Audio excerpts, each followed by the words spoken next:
Update dito kay Freddy's, ang ating 7-month-old na ngayon na female na Rottweiler. Yung kanyang mga skin issues, yung mga skin problems niya, eto, ayan, tinutubuan na ng mga balahibo. Yung sa leeg niya, ayan, tinubuan na rin ng balahibo, pati dun sa noo niya, ayan o. Pero may bago na naman siya, ayan o. Pero parang kagat ba ito? Bakit parang merong malalim na sugat? Baka kinagat to nila Solo o ni Logan habang sila ay magkakasama na hindi ko nasubaybayan. Pero itong mga nandito, ayan o, maliit na lang siya. Yung nga sa ilalim, ayan, medyo ano na, cured na.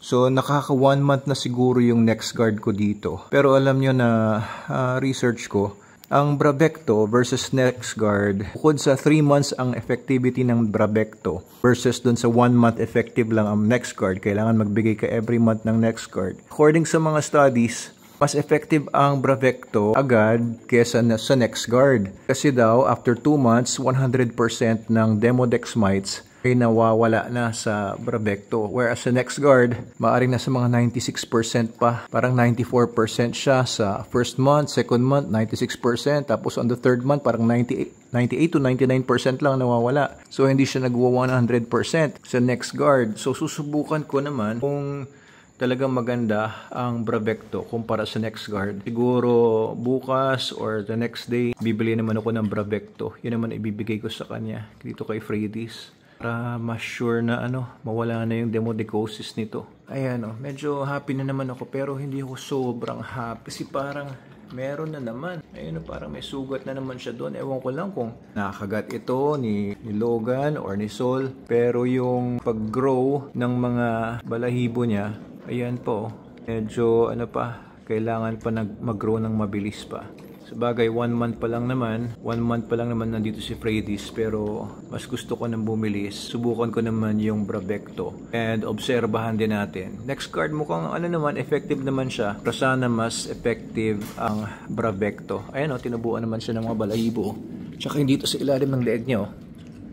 Diba? Konti na lang walang balahibo. Ito, puro may balahibo na. Kompleto na yung orange hairs niya dito sa ibabaw. Dati, maga ito Walang balahibo talaga itong ilalim na to Pero ngayon meron na. Pati ito. Ayan. Tapos, pansinin ko nga sa ilalim mo. Ayan Ayun Maitim na Wala na yung dyan, yung bald spots dyan sa ilalim. Kaya very good naman. Ayan po si Freddy's. Ang kinakain niya ngayon, syempre yung SDN42 niya for tonight. Actually, 1 o'clock in the morning na ngayon. Yan yung kanyang second meal of the day. 2 times a day pinapakain si Freddy's. Kasi 7 months old na siya. Otherwise, kapal ng katawan niya, Maganda naman katawan ni Freddy's. Solid ang mukha. Ayan, medyo nabasa-basa lang siya kasi naglilinis ako ng cage niya ay gustong-gusto niya maglaro ng tubig. Kinakagat niya ng kinakagat yung tubig. Ayan, pero kapal ang katawan niya. Yeah, very good naman. At ito, uy, Sol, di ka dito. Uy, bibidyoan pa lang kita. Come here. Ay, nako, tinatakot kasi ni Logan Kala niya agawan siya ni Sol. And totoo naman, dumiretso si Sol dito galing sa baba.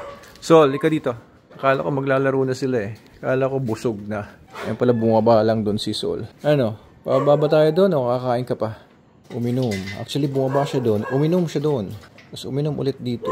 Nauhaw ka ba masyado? Ayan, sige. Busin mo yung SDN mo. Alam niyo na mga nakaraang gabi, nasa mga 450 grams lang siguro na uubos ni Sol. Tamang-tama lang sa kanyang 1% body weight. 35 kilos kasi si Sol more or less. So, ang talagang dapat kain niya is 450 grams. And yun nga, humihinto nga siya after 450 grams. 600 grams ang nilalagay ko. Itong nilagay ko ulit, 600 grams ulit ito Naka 450 grams na siguro si Sol. Magpa 500 na.